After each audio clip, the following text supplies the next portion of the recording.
He stopped at the bank entrance. His clothes were old. His hands trembled slightly, and his eyes carried years of silence. People glanced at him, then looked away. When he finally reached the counter and said, "I need to withdraw my money," the manager laughed. "Do you even have an account?" Someone chuckled behind him. The old man didn't argue. He didn't explain. He calmly placed an old card on the desk. The manager picked it up and froze. His smile disappeared, because in that moment, he realized this wasn't a homeless man. And what happened next changed the entire bank forever. The bank was already busy that morning. Bright lights reflected off polished floors. People stood in line, checking their phones, holding documents, living inside their own small worlds. No one noticed the old man at first. He entered slowly through the glass doors, his footsteps quiet, almost careful. His coat was worn, faded by time and weather. A small cap rested on his gray hair, pulled low as if he didn't want to be seen. He paused just inside the entrance, not because he was lost, but because moments like this had taught him to expect judgment. The security guard glanced at him briefly, then looked away. The old man adjusted the small bag in his hand and began walking toward the counter. Each step was slow but steady. There was no hesitation in his movement, only patience. People in line noticed him now. Some frowned, some shifted uncomfortably. A few quietly wondered why someone like him was even there. He ignored them all. Behind the main desk sat the bank manager. Young, well-dressed, confident. The kind of confidence that comes from never being ignored. When the old man finally stood in front of him, the manager barely looked up. "Yes?" he asked, his tone sharp and impatient. "I need to withdraw my money," the old man said softly. The words were simple, but the reaction was not. The manager looked up slowly this time. His eyes scanned the man's worn coat, his rough hands, his quiet posture. A small laugh escaped his lips. "Do you have an account here?" he asked, leaning back in his chair. A few people nearby overheard. Someone smirked. Someone else shook their head. The old man felt none of it on his face. He had lived through far worse than laughter. Without a word, he reached into his coat pocket. His hand moved carefully, as if handling something valuable. He placed an old bank card on the desk. The manager picked it up casually. Then his smile slowly disappeared, because what he saw on that card was not something he expected. And for the first time that day, the room began to change. The manager stared at the card longer than he meant to. At first, he thought it was a mistake. The card was old, scratched, the edges worn smooth by years of use. But the name printed on it, that made his fingers tighten. His smile faded completely. He leaned forward, bringing the card closer to his eyes, as if distance were the problem. It wasn't. The account number was real, very real, not only active, but unusually significant. The manager's posture changed. Gone was the relaxed lean of a man who believed he was in control. In its place stood stiffness, uncertainty. He glanced at the old man. The veteran stood quietly, hands resting at his sides. No anger, no pride, just patience. "Sir," the manager said, clearing his throat. "I'll just need a moment." The tone had changed. Nearby, a woman waiting in line noticed it first. She nudged her husband slightly. Something was wrong. The manager turned to his computer, typing faster now. His fingers moved carefully, almost nervously. The numbers on the screen didn't lie. This wasn't a small account. This wasn't a forgotten savings balance. It was a large, untouched sum, the kind that raised questions. The manager swallowed. He checked the name again, then the transaction history. His face paled. The old man had never withdrawn much at once. Small amounts, long gaps between visits. Not the behavior of someone careless. The behavior of someone who had learned how to survive. Behind the desk, one of the junior staff leaned closer. "Is everything okay?" she whispered. The manager didn't answer. He stood up. That alone caught attention. Managers didn't stand up for people like this. The old man looked up slightly, surprised but calm. "Please," the manager said quietly. "Have a seat, sir." The word "sir" echoed strangely in the air. People nearby exchanged glances. Moments ago, laughter had filled this space. Now, silence pressed in from all sides. The old man hesitated, not because he was unsure, but because he wasn't used to being offered a chair. Slowly, he sat. The manager disappeared into the back office. Whispers began. "Did you see that? What's going on? Why did he stand up?" The security guard shifted uncomfortably. Behind the glass walls, the manager spoke urgently on the phone. His voice was low, respectful. "Yes, the account holder is here. Yes, in person. I understand." He ended the call and took a deep breath. When he returned, he was no longer the same man. He stopped in front of the old veteran. His voice softened. "Sir, I sincerely apologize for my earlier behavior." The words landed heavy. An apology? In public. The room froze. The old man looked up slowly. His eyes met the manager's. There was no satisfaction in them, only weariness. "I just need my money," the old man said quietly. The manager nodded. "Of course. Right away." He turned to the staff. "Prepare the withdrawal." Immediately, a clerk's eyes widened. "Yes, sir." The old man watched silently as papers were printed, signatures prepared. For the first time since entering the bank, people were really looking at him. Not at his clothes, not his bag, at him. And slowly, the question began to spread through the room. Who is this man? The silence inside the bank felt heavier than before. Every movement now seemed louder. The printer humming, papers sliding, footsteps echoing across the polished floor. The old man sat quietly, his hands folded on his knees. He wasn't watching the staff rush around. He wasn't watching the manager either. His eyes were distant, as if the room around him had faded, and something else had taken its place. A young clerk returned with documents, her hands shaking slightly as she placed them on the desk. "Sir, if you could just sign here." The old man nodded and reached for the pen.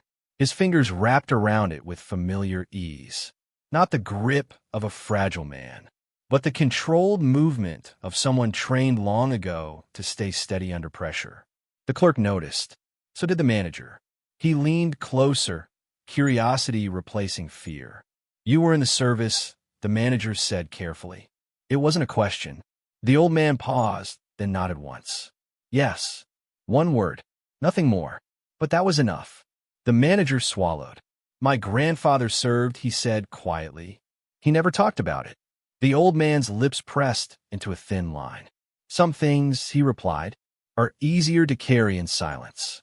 The words landed hard. The manager stepped back. Behind them, one of the customers spoke softly. A veteran? The whisper traveled. Heads turned. Respect replaced judgment in their eyes. Slowly, almost painfully, the security guard straightened his posture. A woman near the door clasped her hands together. The manager glanced again at the file on his desk.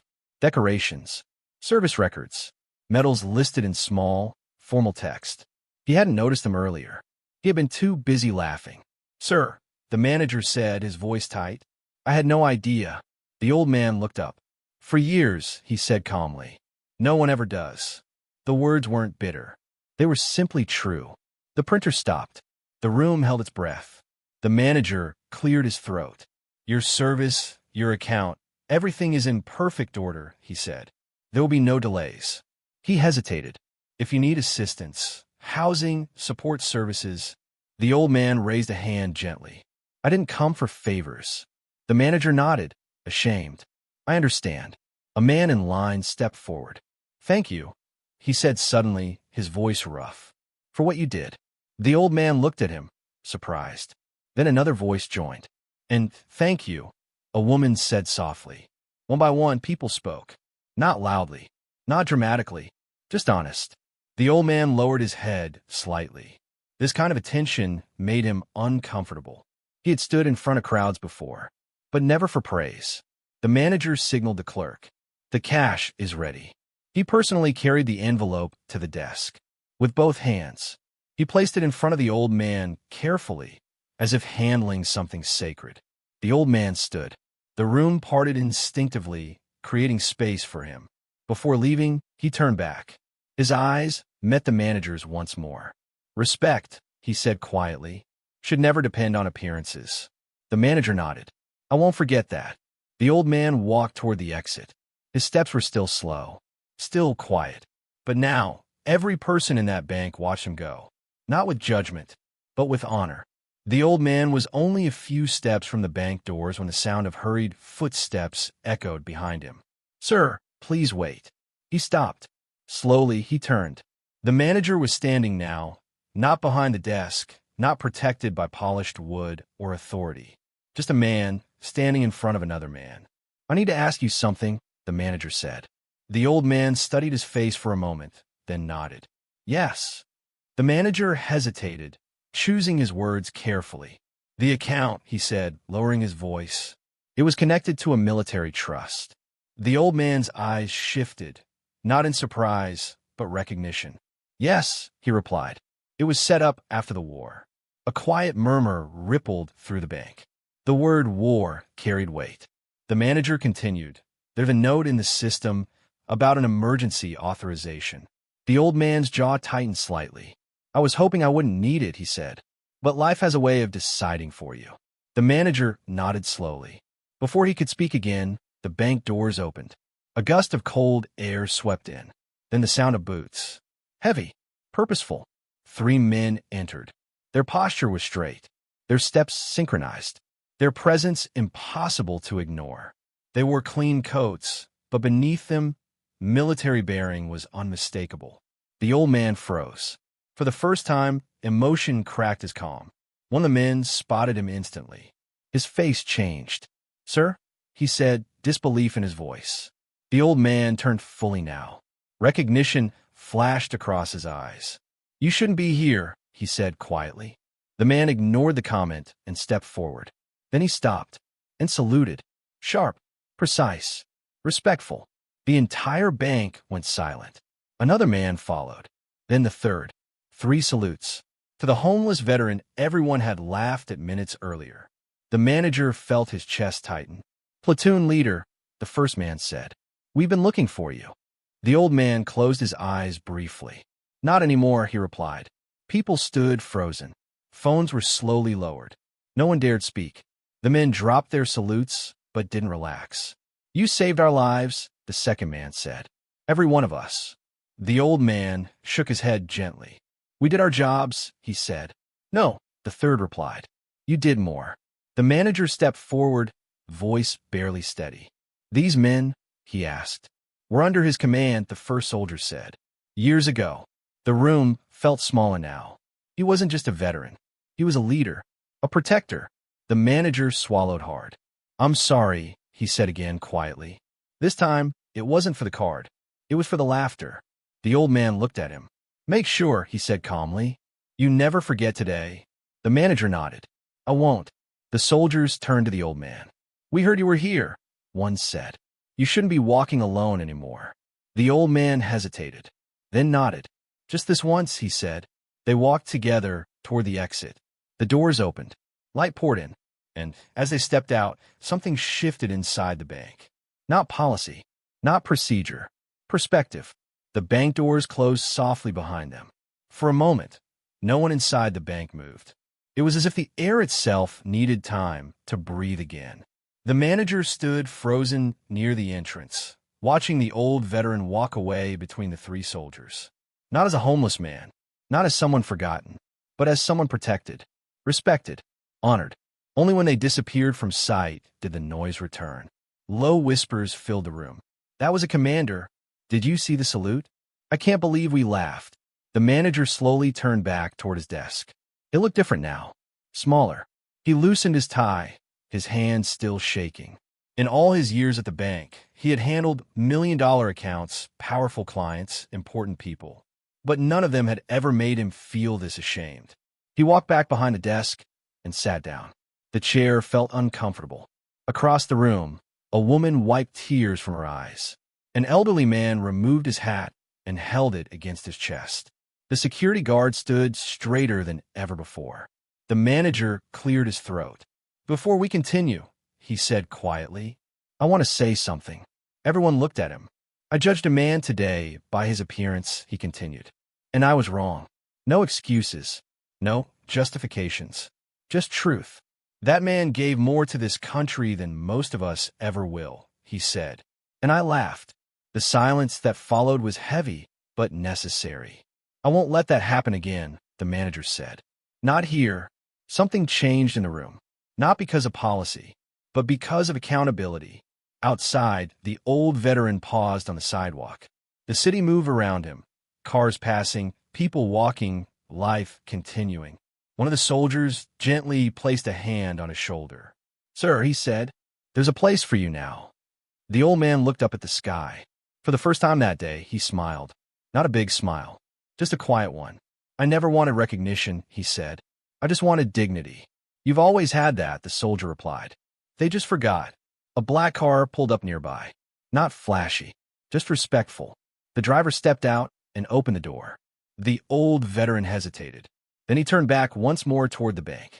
He didn't look angry. He didn't look proud. He looked at peace. He adjusted his coat and stepped forward. Inside the bank, the manager watched from the window. He straightened his posture. From that day on, every person who walked through those doors was treated differently. Not because of what they wore, not because of how much money they had, but because they were human. The old veteran disappeared down the street, surrounded by men who remembered who he truly was. And the lesson he left behind stayed far longer than the cash he withdrew.